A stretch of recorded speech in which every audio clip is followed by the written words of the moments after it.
I wanted to take this opportunity to share with you how I analyze student work. I'm currently working with this amazing family.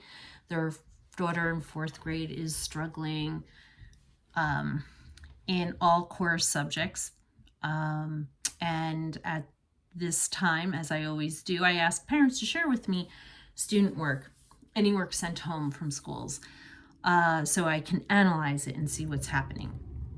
And I was very excited to get this math unit test because in fourth grade, there are word problems on top of just doing, basic math equations. And it will really allow me to see what's going on with this kiddo. And when I look at the 20% earned on this math test, most people might think that this is a numeracy issue. The student must have an issue with math. And that's why we always go through and we look at every comment the teacher writes, every mark, anything, because it's going to tell us something.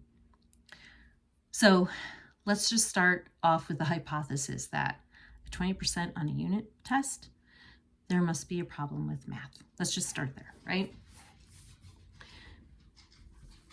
Keeping in mind, by the way, that it's a math unit test. This is a piece of curriculum that this class has been working on for quite a while. So this math test wasn't something that was taught 2 days ago and the students now being evaluated on it.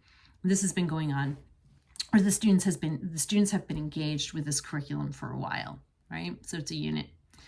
And so let's go through and take a look at this.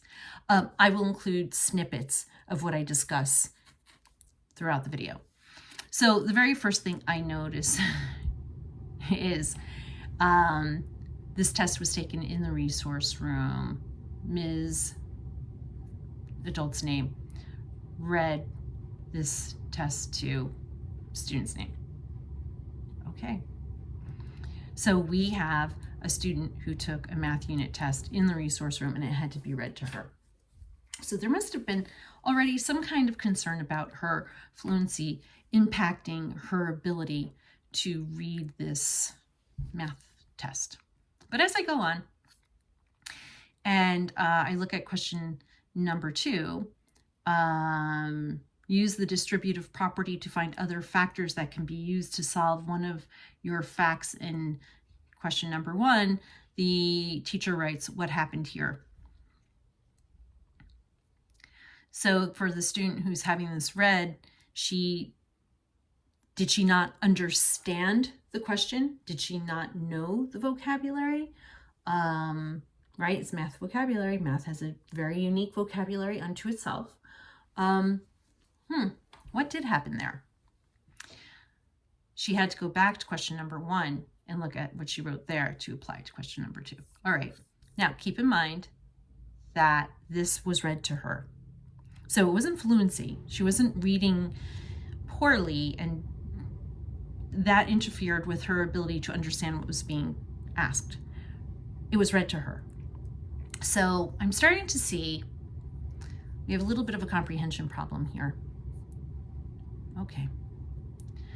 And unfortunately, that question lent itself to the next question. So she got that question wrong. So it's a multi-step problem. And the student did not seem to understand what was being asked of her. Another word problem. Melody and Matthew each make a rectangle on grid paper. Explain how to find the area of each rectangle, right? Teacher, it's incorrect. And the teacher's note is, you did not do what they asked. Did the student not understand the math concept, or did the student not understand the question? And when I look at the student's response, she writes 9 times 2 equals 18, 5 times 6 equals 30. She she did find the area of each rectangle. She found the area of each rectangle. What she had to do is she had to explain how to find the area of each rectangle. So here we are now, again, second time, we need her to give a written response of how she came to her answer.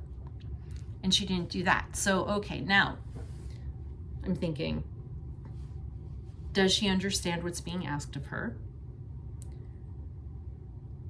And in a way, she's demonstrating that she does. She gives a numeric answer. When asked to give a written response, that's where we're starting to see difficulty. All right. So my initial hypothetical hypothesis of, is this a mathematical struggle or disability?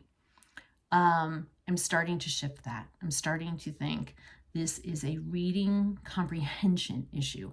I can't tell you if it's a fluency issue that's impacting her reading comprehension because this was read to her. But I'm also noticing not providing written responses.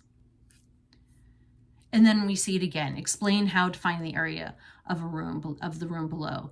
And the student goes through and does all the math, does the numeracy, but does not give a written explanation.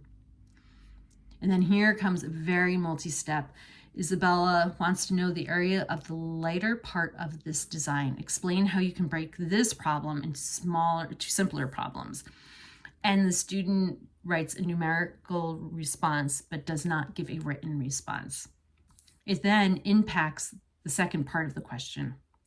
Again, she gives a numeric response, but she does not give a written response. So when I look at that for a math unit test, and I see that when asked to give a written response, I'm seeing difficulty there, and it makes me question, does she fully understand, comprehend what is being asked of her? So I conclude there's a comprehension issue, and there is possibly a writing issue. What can that be? Understanding what's being asked of her, and then step by step writing out what is required of her. But right now, my first impression is that this is a student who has a reading disability that very much lends itself to writing, right? Reading and writing, they're best friends. That's what I'm concluding. And that's what I'm encouraging you to do. I'm encouraging you to really analyze your child's work when they come home with a test, especially a math test. Look at it. Look at the teacher's comments. Look what he or she may circle. Look what they underline, and see if you can find that common thread. Because yes, your student may have failed a math test, but is it because they didn't understand math? Or is it because they didn't understand what was being asked of them? And the response that was being looked for, a written response, a short narrative, was something your child has great difficulty doing. So that's what you have to do. You really have to look at everything. Hope you found this helpful. Please share any comments you'd like below. If there's something else you'd like to learn about how I analyze student work, please let me know. We are always moving in a forward, positive direction on behalf of our students to help them become thriving students who go on to have a great quality of life. When you have a chance, subscribe.